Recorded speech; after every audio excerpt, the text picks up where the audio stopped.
Making only $750 a month is like a college student's allowance. Even students working at bars earn more. Having a low-income wife is embarrassing. Maybe you should get a divorce so our son can find a better wife. After all, he's a great catch.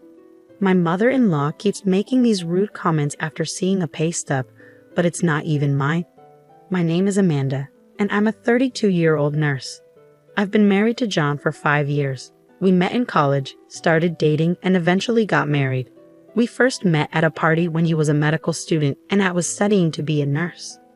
John hasn't passed the medical licensing exam. He failed twice and took 3 years off.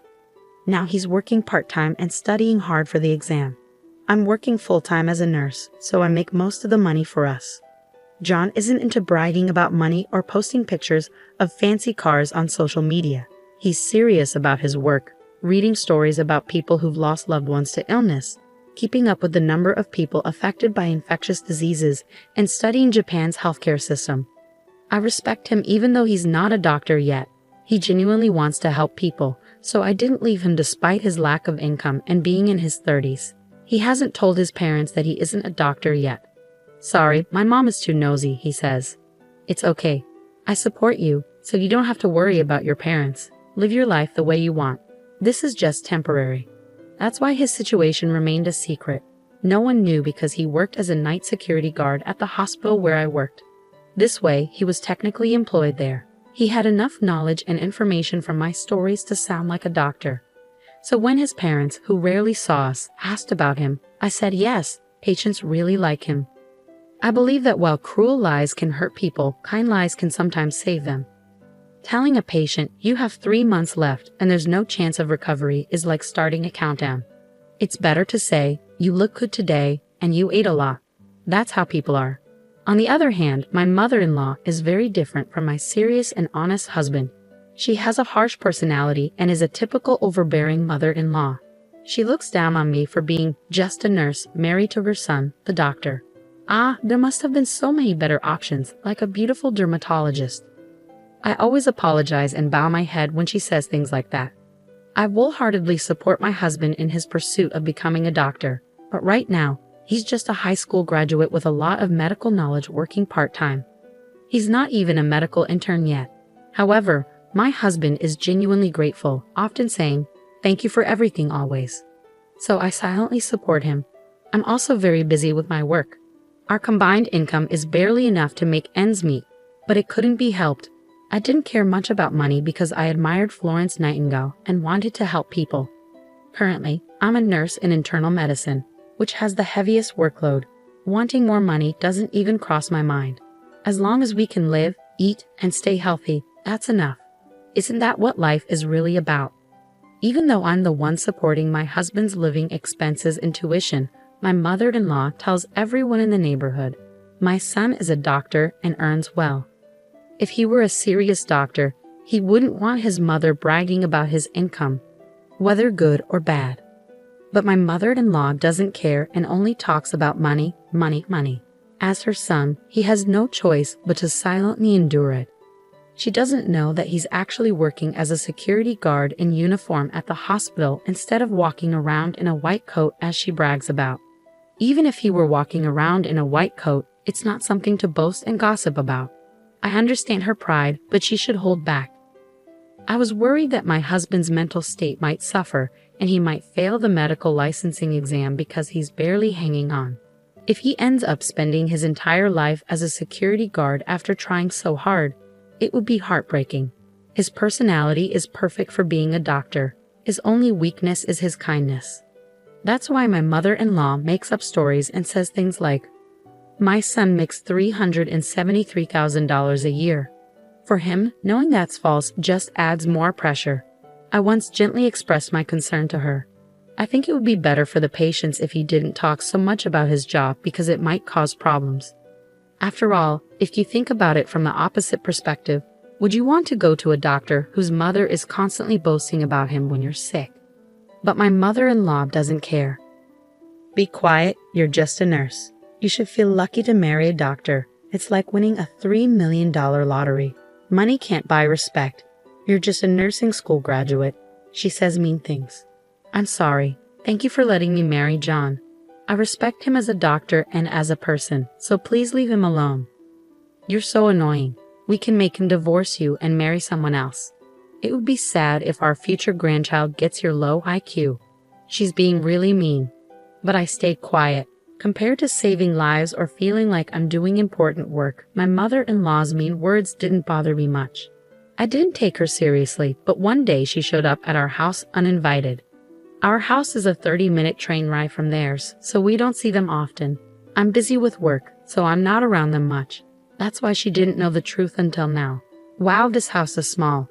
Why does my son, who I'm so proud of, have to live in such a poor-looking place? She said loudly. She looked at the row of medical books and said, "Well, he is my son," and took a picture with her phone. But most of the books were for the national medical exam, so I felt nervous. Since this year's books were there, it might show he's still studying. I tried to stay calm, but my heart was racing. Mother-in-law, I'm sorry. We're both busy with work, so we haven't had time to find a bigger place, especially recently. I hinted for her to leave. But then she started looking around our house. What's with these strange dishes? If you're a doctor, you should buy fancy ones. Yes, I'm sorry. They're from a cheap store. What? Cheap store? I'm getting rid of them. No, we didn't have much money because we were spending it on my husband's textbooks and tuition. So we saved money on things like plates that didn't affect our basic meals. As long as we could eat off them, it was okay. Right now, passing his exams was the most important thing. At that time, my husband happened to be working as a security guard at the hospital. It was a good thing he wasn't home. I didn't want him to get upset, so I wanted to get my mother-in-law to leave while he was at work. But she kept going through our stuff. I'm going to get rid of these clothes that look like something a student would wear. If you're a doctor, you should wear expensive clothes. She threw away my husband's favorite clothes. And what's this? A cheap watch? If you're a doctor, get a fancy one, she said, tossing it aside, not realizing the usefulness of a smartwatch. Each thing she threw away was bought with the little money my husband earned. He would have rather been in the operating room treating patients than standing outside feeling humiliated. But he kept working hard for his dreams and the sweat he put into it. But she didn't stop. It's because he married a poor girl that you're living like this, even though he's a doctor. It's unbelievable. I thought we could go shopping together and maybe you could buy me a bag or something. Her words were really mean. I had to tell her that what she expected from my husband, whether he's a student or not, was different from how we lived. I was a doctor too. I wasn't just after his money. Mother-in-law, he's not that extravagant. We like our life the way it is, I said calmly. But she wouldn't listen. You're so frustrating. Do you know how hard he worked to get into medical school? My mother-in-law yelled, getting angrier. She kept searching my house, not stopping at the kitchen but going through every closet, throwing away anything she thought was cheap. Then she started looking through our bills and paperwork. That's when she found the pay stubs. They showed $750.25. Even though my husband's name was on them, she either didn't notice or couldn't read it. She shouted, $750. What do you mean $750? That's not my son's daily wage. Even anesthesiologists make $750 a day, and you're the wife of a doctor making only $750? Are you not working hard enough, or what? She started to lose control. That's why you're so poor. You're just using my son for money. You're barely working as a nurse and tricking a doctor. You're only doing part-time nursing because it sounds good. $750 is nothing, so quit already. That money was earned by him when other doctors passed him by, working hard between his study hours for a very low daily wage. It meant a lot to us. But my mother-in-law wouldn't stop being crazy, and then the worst happened. You're a poor wife who brings bad luck. Divorce her quickly. Just then, my husband came home from his part-time job. He looked shocked to see his clothes and wash thrown away. He started picking them up silently. But my mother-in-law said, John, I don't want to be mean, but please divorce her. Why did you, with your high education and income, choose such a pathetic woman? I'm so sad. And she only earned $750. But my husband didn't say anything. I couldn't tell what he was thinking. My mother-in-law laughed and said, "I'll bring you the divorce papers. Leave this dusty room and this woman who smells like disinfectant and find a better wife. You're a doctor. You should remarry."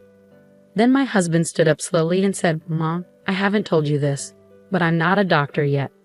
"What?" "I'm sorry for not telling you earlier, but I haven't passed the national exam yet.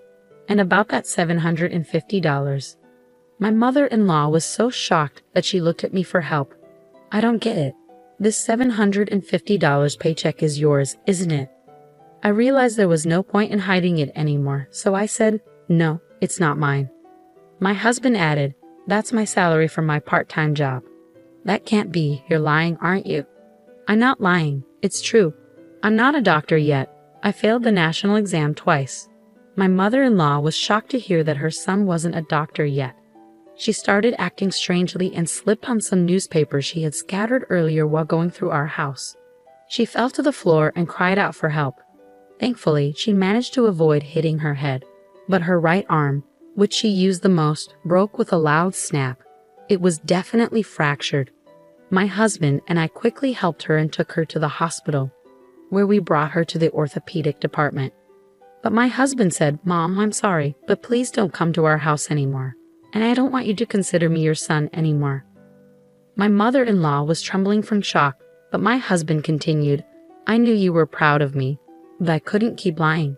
But when you insulted the money I worked hard for, that was too much. But I never thought you weren't a doctor.